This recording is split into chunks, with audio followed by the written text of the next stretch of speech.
Swastiastu. Perkenalkan, nama saya Ninengah Aryudiantari. Saya bersama dengan kelompok saya akan mempresentasikan tentang agama Islam. Perkembangan agama Islam di Indonesia. Sebagian ahli beranggapan bahwa kedatangan Islam ke Indonesia sudah sejak abad pertama Hijriah atau abad ke-7 Masehi. Yang sebagian lagi berpendapat bahwa Islam baru datang pada abad ke-13 Masehi. Kedatangan Islam di Indonesia dalam abad ke-7 berpedoman pada berita Cina dari dinasti Tang yang menceritakan tentang orang-orang Tasik yang mengurungkan niatnya untuk menyerang kerajaan Holing di bawah pemerintahan Ratu Sima. Menurut pustaka kuno di Tiongkok, ditemukan beberapa catatan bahwa orang Arab adalah pelopor pertama dari penyebar luasan agama Islam di Indonesia. Mereka datang di Indonesia pada abad ke-7. Pada abad ke-8, Kanton telah menjadikan pusat perdagangan yang besar dan ramai.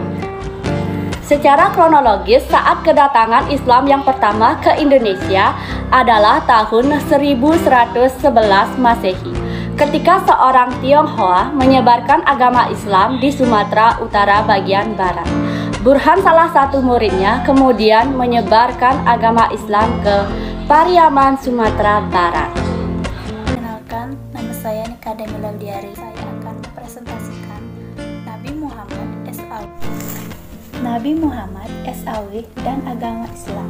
Agama Islam diajarkan dan disebabkan oleh Nabi Muhammad SAW.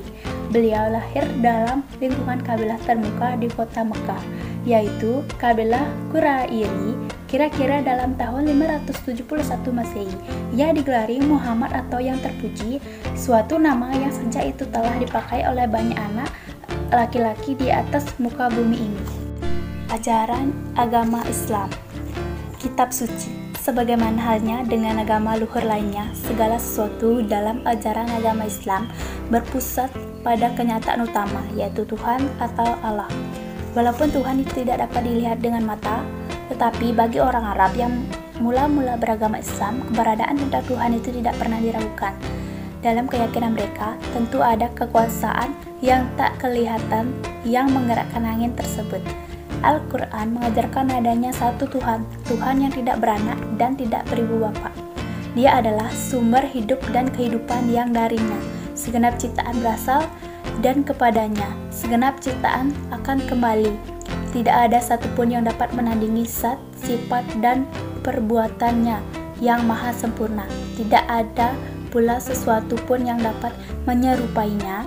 Dialah Tuhan yang Maha Esa. Halo, di sini aku dapat menjelaskan tentang rukun Islam. Nah, rukun Islam ini terdiri dari 5 bagian, yaitu pertama, pengakuan syahadat.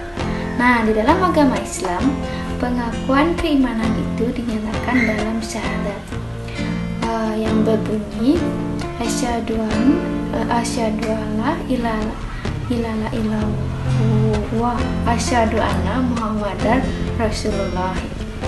Ya, artinya aku bersaksi bahwa tidak ada Tuhan kecuali Allah, dan aku bersaksi bahwa Nabi Muhammad adalah Rasulullah.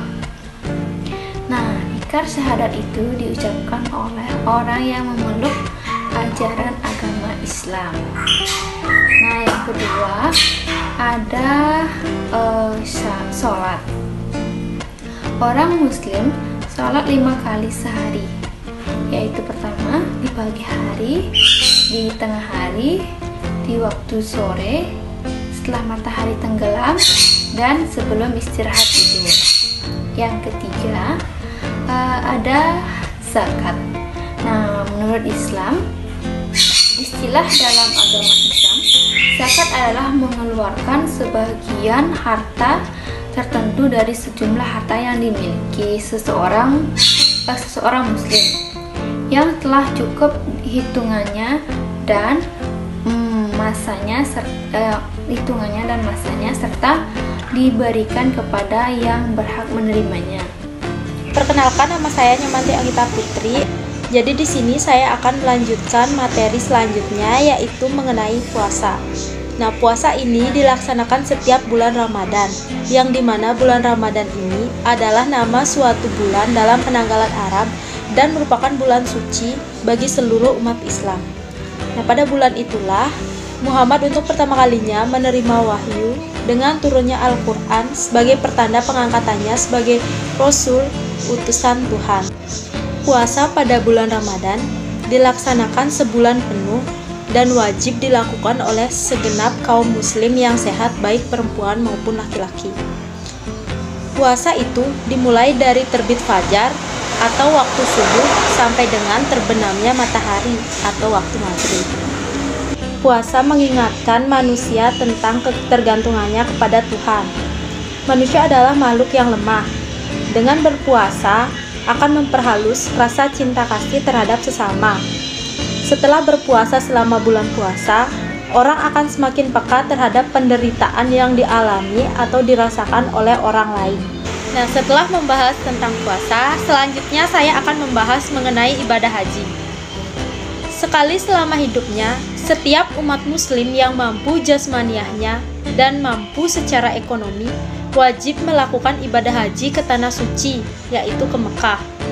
Nah, tujuan pokok perjalanan haji itu adalah untuk mempertinggi rasa pengabdian jamaah haji itu kepada Tuhan dan kepada kehendak-Nya.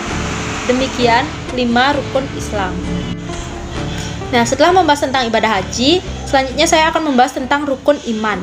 Nah, rukun iman ini terdiri dari 6 bagian, yaitu yang pertama ada iman kepada Allah, yang kedua ada iman kepada malaikat-malaikatnya, yang ketiga ada iman kepada kitab-kitab Allah, yang keempat ada iman kepada rasul-rasul Allah, yang kelima iman kepada hari akhir atau yang sering disebut hari kiamat, dan yang terakhir keenam yaitu ada iman kepada takdir.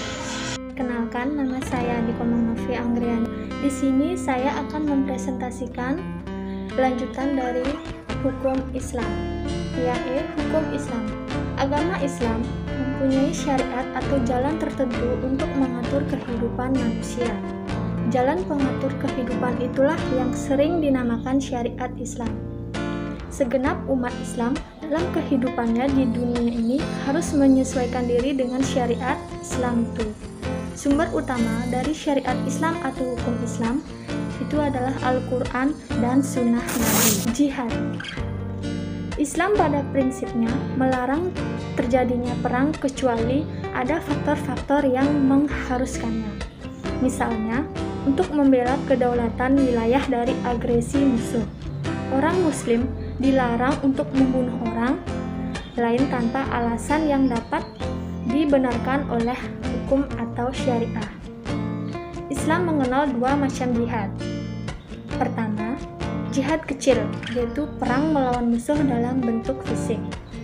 Kedua, perang besar, yaitu perang melawan hawa nafsu. Demikian presentasi dari kelompok kami tentang agama Islam. Apabila ada kata-kata yang salah dan kurang berkenan di hati, kami mohon maaf. Sekian dan terima kasih. Om Santi Santi Santi Om.